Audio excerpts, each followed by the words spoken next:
Hello fellow crafters and welcome to another Forza Horizon 2 build video. Now, remember in my last video, my S13 drift build video, where I said that this is the second Nissan Silvia video? Well, I was wrong. It turns out I have a personal drift build car like this one, and I thought it was included in a video, but it actually wasn't. So today, I thought to correct myself, we're going to do the Nissan Club K Silvia, the 1992 Nissan Club K Silvia. I don't really know what the difference between this Silvia is and the 91. Well, there's a large difference between the 1991 one that I made a video on a couple of, how long was it ago now? Like 1 week ago or so? But, yeah, I don't know why they made two versions of the Silvia, especially when the 92 one looks older than the 91. But you know what? I'm just gonna go with it. We're gonna base this sort of loosely off of the one that I've already built, kinda. We'll probably pick a different color than the other one, like that. Ooh, that actually looks kind of good. That's pretty creative. Let's see, what would be a good color for this thing? Let's go. Oh, there we go. That is something I would do. Now, the one downside about this video, I think, is I already know, crap, I didn't return to the pause menu, but I already know how this build is going to turn out. I know how it's going to control and all that stuff because I've already built it. I've already built this car, but I just wanted to correct it because it's always fun to build drift cars in a way, because I always love the whole testing aspect in terms of making these videos, and as well to kind of show off the builds. So with that all being said, why don't we just head to the custom upgrade shop and just get straight into customizing this Nissan. Now, of course, we got to start right over here. We're going to engine swap it with a Nissan Skyline GTR, basically. And basically, I think we all know how this format works. It's just max out absolutely everything. And this car's a little bit more in control, I would say, as opposed to the other Nissan Silvia build that I did.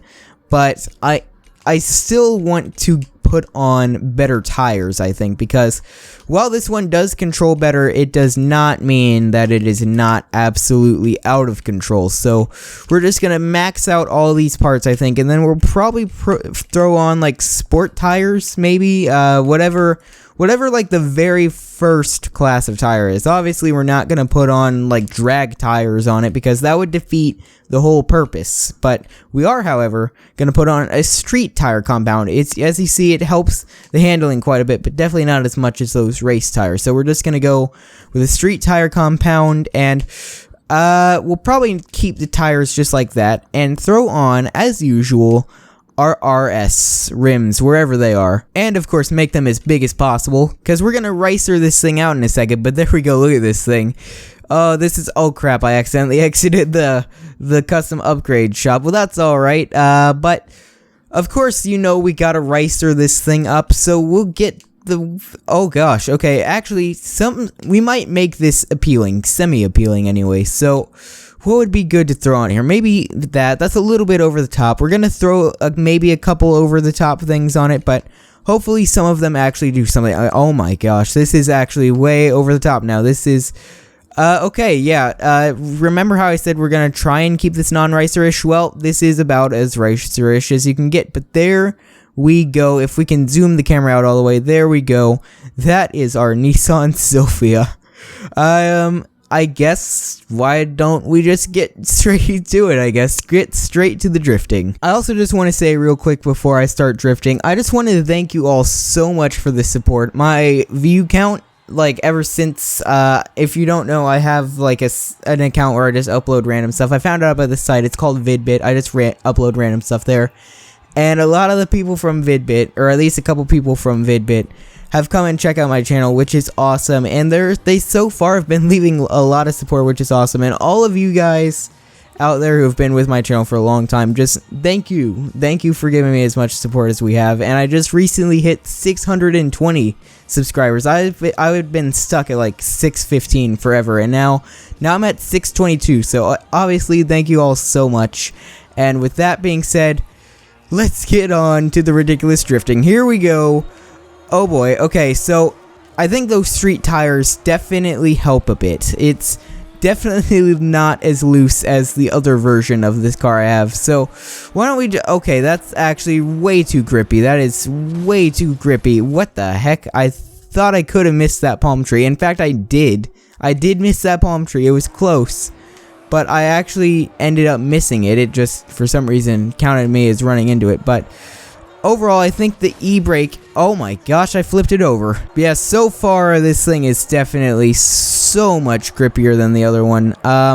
Yeah, I think the way to go with this one, okay, I just did a 360 there. That was actually kind of cool, but definitely think the way to go with this one is e-brake. The other one, you can just drift around willy-nilly wherever you want, but this one, you can't exactly do that as easily as you could, say, if I didn't throw on the street tires.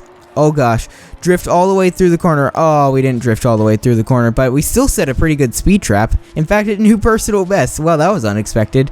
Not faster than one of my fans, so that's actually kind of sad, but yeah, this thing definitely is a lot grippier than it was before, and definitely e-brake, you have to use e-brake, essentially. At 217 miles an hour, you'd have to use e-brake. Alright, here we go. Well, that was not what I wanted to do. Anyway, as I was saying before that happened, here we go. It's sick corner time. Let's see. How long can we keep the drift going until we sideswipe that car? That was actually going to be really good, and then I sideswiped the car. Yeah, so far I gotta say, when it comes to lower speeds, it just drifts kind of willy-nilly, but then at higher speeds, you gotta use the e-brake. I should probably think about using this format more in terms of my drift builds, because this definitely is way more controlled than a lot of my other drift builds actually are. So I know it didn't look like it, how I just ran into the wall, but it is a lot more controlled. There's definitely a lot more control that I have with this one than the other version of this car even, and definitely the other S13 drift build I did. That S13, it looked like I was just really sucky on video, or not on video, but you get what I mean. It looked like I was really sucky at drifting in the video, and really I am sucky at drifting, but that thing, it was literally impossible to control. It was so difficult, but this one is a lot more balanced, definitely, I would say. But yeah, even though this was a really short video, I feel like that pretty much covered everything we need to know about this Nissan Silvia. I know, I get it, I suck at drifting, and I should probably stop doing these drift builds if I suck so bad, but you know what, it's all part of the good fun. It's all part of the fun, and you can see me literally just fail in every single way possible at drifting. But anyway, I think that'll about wrap it up for this video. I hope you guys enjoyed. Leave a like if you did, subscribe to become a crafting lord. This is Crafting Lord 21, and I will see you guys in the next video. Oh gosh, this thing still spins out, by the way. I gotta say that. It still has a tendency to spin out.